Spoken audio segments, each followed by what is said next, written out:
कैसी सीट दी है पार्टी ने आपको? क्योंकि उनको लगता है कि मैं अरविंद केजरीवाल को हरा दूंगा। प्रवेश जी को क्यों लगता है कि आप सीधा उतरेंगे और हरा देंगे? क्योंकि अरविंद केजरीवाल ने कोई काम ही नहीं किए। दिल्ली की जनता के सामने हमेशा उन्होंने झूठ बोला है। अरविंद केजरीवाल ये कहते हैं कि देखो मैं काम करना चाहता हूँ आपके लिए, लेकिन ये भाजपा वाले मुझे काम नहीं करने देते। जब वो उन्होंने अपना शीश महल बनाया तो कैसे हुआ? जब उन्होंने शराब के ठेके खोले तो कैसे हुआ? क्या आप सीएम कैंडिडेट हैं भाजपा के इस चुनाव? मेरा लक्ष्य है अरविंद केजरीवाल को हराना। 2100 देने की बात कर रहे हैं, डीटीसी बसों में फ्री महिलाओं को चल रही है, एक मोहल्ला क्लिनिक शुरू किया और कई योजनाएं अब ब्राह्मणों के लिए क्या कहें पुजारियों के लिए भी शुरू कर दी। तो उनकी नीयत ही नहीं है, क्योंकि ये बात वो पंजाब में भी बोल के आए थे। आप कह रहे हैं कि जो इनके बड़े बड़े चेहरे हैं वो हारेंगे? जो ये आदमी बोलता है वो बिल्कुल ही झूठ बोलता है। नमस्कार, मेरा नाम विनोद लांबा है, ITV नेटवर्क आप देख रहे हैं और दिल्ली के चुनाव पे तमाम बड़े शख्सियत से आपकी मुलाकात करा रहे हैं। लेकिन इस मुलाकात में आज नई दिल्ली विधानसभा में पहुंचे हैं, जहां से प्रवेश साहब सिंह वर्मा जी हमारे साथ हैं, उनसे बातचीत करेंगे। सीट बड़ी हॉट है और इस सीट से ही चुनावी जो लीडर से बातचीत की शुरुआत कर रहे हैं। कैसी सीट दी है पार्टी ने आपको? बहुत अच्छी सीट दी है और मेरे को इसलिए दी है क्योंकि उनको लगता है कि मैं अरविंद केजरीवाल को हरा दूंगा। आप सीधा ही मतलब मेरे सवाल से पहले से ही आप आ गए, तो कितने कॉन्फिडेंट हैं आप? किस वजह से ये कह पा रहे हैं कि जो 3 बार जिसके नाम पर आम आदमी पार्टी ने सरकार बना दी दिल्ली में और वो कुर्सी पे उठा के आतिशी को अब एक संरक्षक की तरह लड़ रहे हैं चुनाव और अगली बार मौका कर रहे हैं, तो प्रवेश जी को क्यों लगता है कि आप सीधा उतरेंगे और हरा देंगे? क्योंकि अरविंद केजरीवाल ने कोई काम ही नहीं किए। दिल्ली की जनता के सामने हमेशा उन्होंने झूठ बोला है। वायदे बहुत बड़े बड़े किए थे, मगर 5 साल वो यही बोलते रहे कि मुझे काम नहीं करने दिया जाता है। तो अगर काम नहीं करने दिया जाता है तो आगे भी कैसे करेंगे, क्योंकि ऊपर तो मोदी जी बैठे हुए हैं, नीचे LG साहब बैठे हुए हैं। तो इसलिए ये वाली उनकी बहानेबाजी तो चलती रहेगी। अगर दिल्ली वाले अपना विकास चाहते हैं तो उनको एक बार भारतीय जनता पार्टी को मौका देना पड़ेगा। और मैं ये इसलिए कह रहा हूँ क्योंकि 11 साल हो गए यहाँ पर अरविंद केजरीवाल जी 3 बार जीते। मैं यहाँ के लोगों से पूछता हूँ कि 11 साल में कोई 11 काम तो बता दीजिए जो अरविंद केजरीवाल ने किए हो। चलो एक काम बता दीजिए, तो कोई एक काम भी नहीं बता पाता। लोगों को यहाँ के हमारे बच्चों की कोई भी नौकरी नहीं लगी। एक भी बच्चा है कोई आपको नहीं मिलेगा जिसकी नौकरी लगी हो। कोई भी विकास का काम नहीं हुआ। आज भी समस्या जस की तस है। 11 साल में अरविंद केजरीवाल जी केवल अपना शीश महल बनाने में व्यस्त है, शराब के ठेके खोलने में व्यस्त है, बाकी उन्होंने कोई विकास का काम नहीं किया। तो आप लोग कहते हो कि भाई वो बहाना बनाते हैं कि काम नहीं करने देते, तो वो तो एक सिंपैथी के तौर पर भी लोगों के बीच लेकर जाते हैं। अरविंद केजरीवाल ये कहते हैं कि देखो मैं काम करना चाहता हूँ आपके लिए, लेकिन ये भाजपा वाले मुझे काम नहीं करने देते। जब वो उन्होंने अपना शीश महल बनाया तो कैसे हुआ? जब उन्होंने शराब के ठेके खोले तो कैसे हुए? तो भारतीय जनता पार्टी उनको शीश महल को बनाने के लिए परमिशन थोड़ा ना दिया था। भारतीय जनता पार्टी ने या हमारे LG साहब ने उनको शराब के ठेके खोलने के लिए परमिशन थोड़ा ना दिया था। तो वो जो उनको अपना अच्छा लगता है वो उस काम को तो कर लेते हैं, जहाँ पे उनको सुख सुविधाएं मिलती हैं। जहाँ पे उनको जनता को कुछ देना होता है वहाँ पे वो ये कहते हैं कि मेरे को कोई काम नहीं करने दिया जा रहा। अभी जनता ये सारे बहानों को समझती है, ये सारे कारणों को समझती है, उनका विकास क्यों नहीं हुआ है।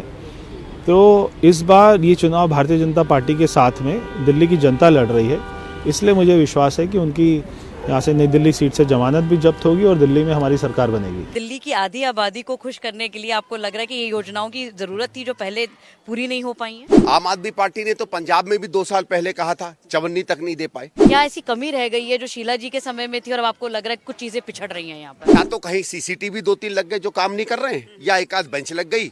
उसके बाद वो बार बार कहते रहते हैं कि हम CM साहब से गुहार करते रहते हैं।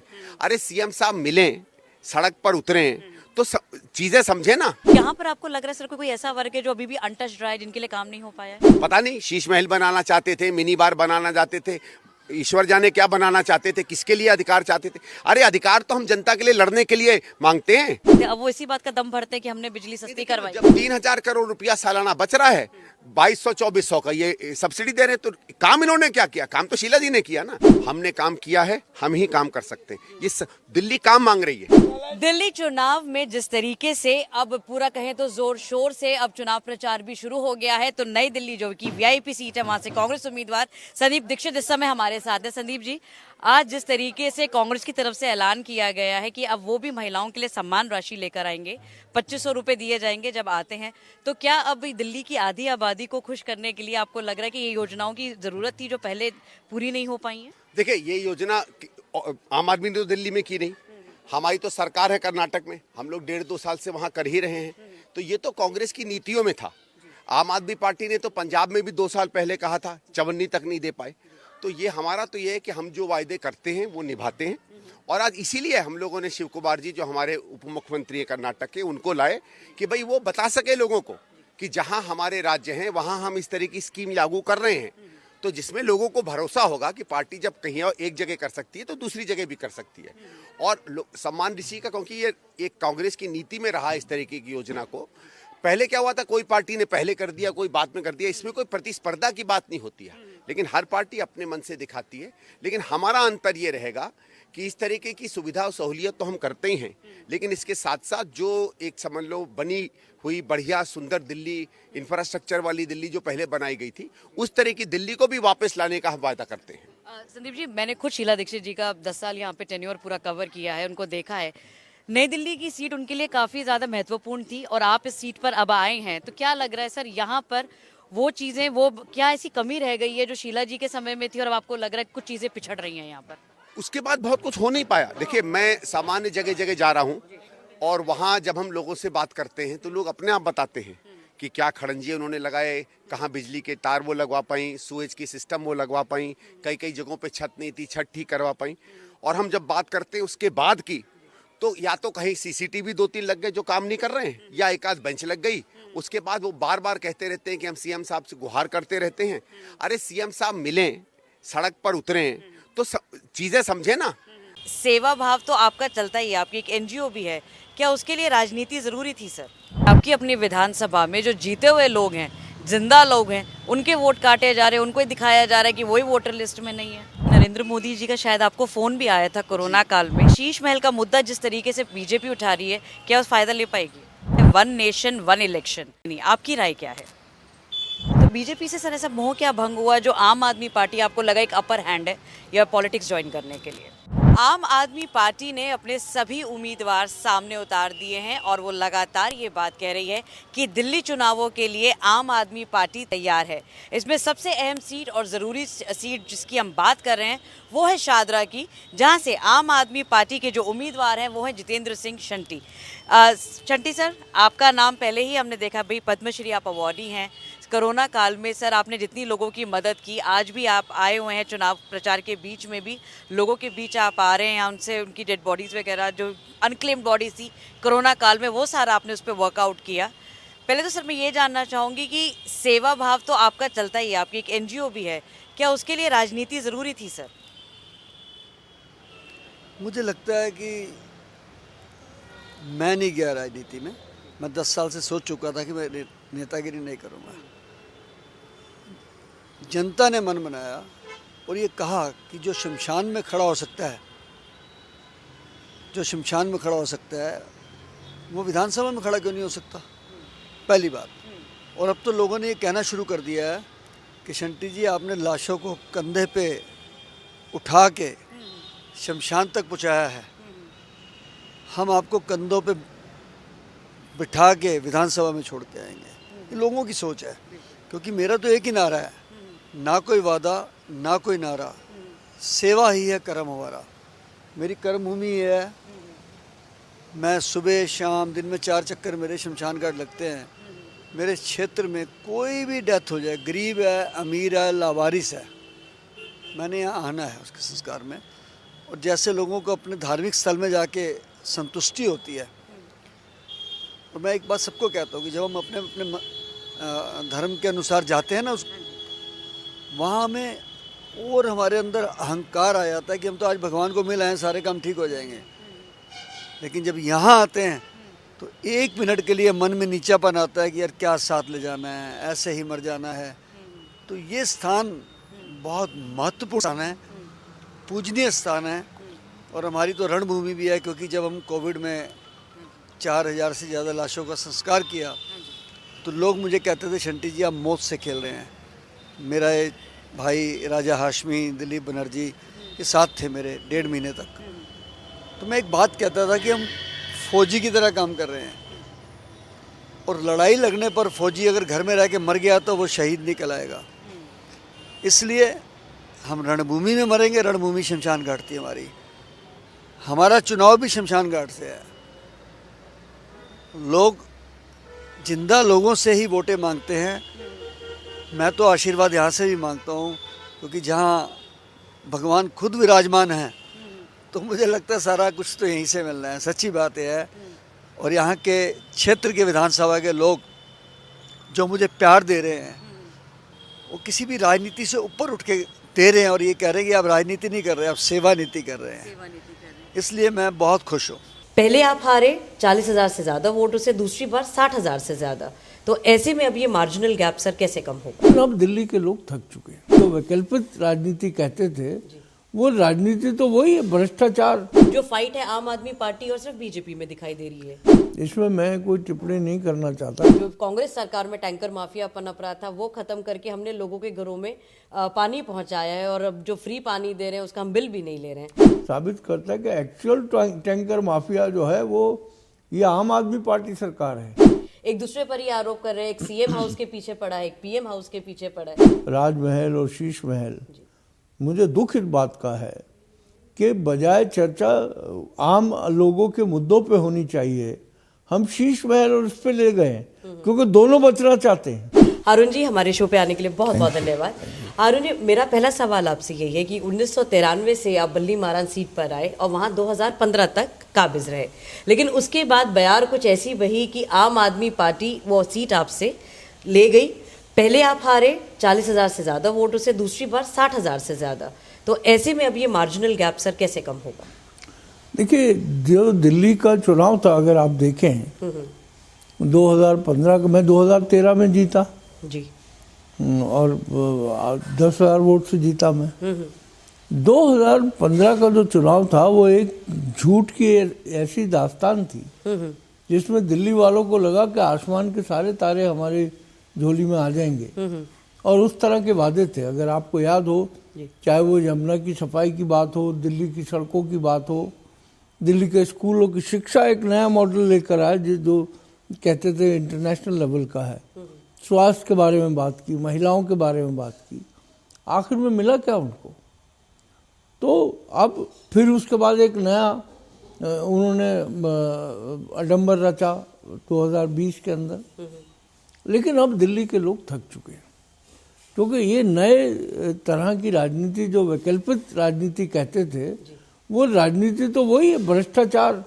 तमाम जो कहते थे कि हम भ्रष्टाचार से लड़ेंगे और हम ईमानदार लोग हैं, कट्टर ईमानदार लोग हैं, तो फिर जन लोकपाल की बात क्यों नहीं करते? आज जन लोकपाल की बात इसलिए नहीं करते, ये पहले जो इस्तीफा दिया था, जब हमने समर्थन दिया था, इसी बात पे दिया था ना कि जन लोकपाल को मुझे पास करना है, और उसमें दिक्कत, जबकि कांग्रेस पूरी तैयार थी इस चीज़ के लिए।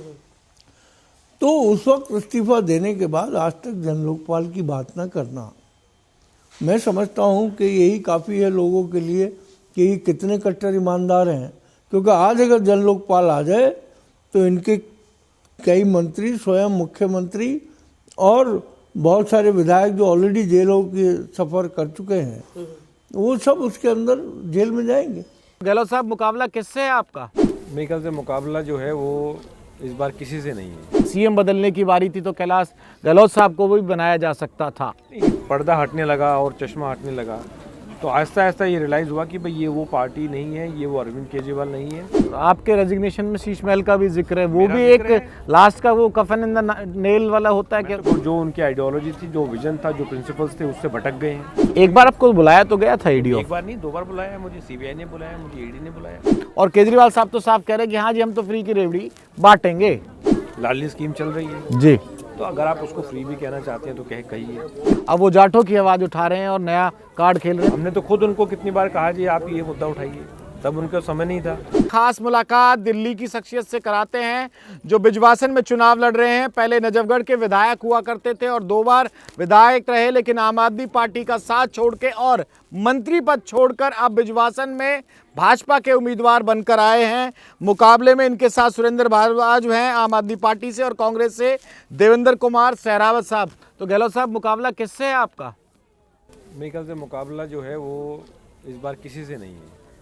इस बार दिल्ली की जनता ने बिल्कुल मन बनाया हुआ है कि इस बार भाजपा को लेके आना है, क्योंकि 10 साल जो आम आदमी पार्टी का रूल रहा उससे लोग बिल्कुल परेशान हैं, बहुत ज़्यादा दुखी हैं।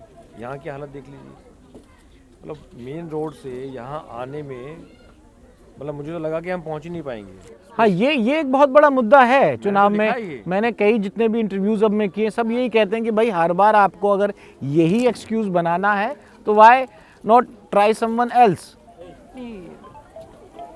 नंबर 1, दिल्ली जैसी जगह जहाँ पर एलजी का हर चीज़ में इंटरफेरेंस है, बिना एलजी के आप कोई काम नहीं कर सकते। ऐसी जगह, दिल्ली जैसी जगह जहाँ पुलिस आपके कंट्रोल में नहीं है, लैंड आपके पास नहीं है, लॉ एंड ऑर्डर आपके पास नहीं है और अब सर्विसेज नहीं है। सर्विस मतलब ट्रांसफर पोस्टिंग अफसरों की।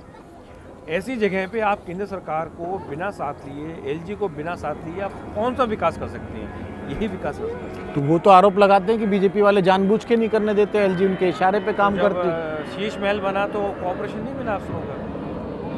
भाई शीश महल स्टार्ट हुआ 7 करोड़ से, 100 करोड़ पहुंच गया, तो वहाँ अफसर वही अफसरों ने बना दिया, वहाँ पूरा कॉर्पोरेशन मिला। लेकिन केजरीवाल साहब भी हार नहीं मानेंगे। उन्होंने कभी पूर्वांचलों का मुद्दा उठा दिया और जाट ओबीसी में केंद्र की सरकार मेंशन करके दे और उस हिसाब से दिया जाए। इस पर मैं आपका जरूर जवाब चाहूँगा। अब वो जाटों की आवाज़ उठा रहे हैं और नया कार्ड खेल रहे हैं, तो गहलोत साहब क्या कहेंगे? मुझे बड़ी खुशी होती कि जाटों की आवाज़ वो 2015 में उठाते, वो 2020 में उठाते। मैं तो खुद एक जाट कम्युनिटी से आता हूँ और बिल्कुल जो ग्रामीण क्षेत्र है वहाँ से आता हूँ।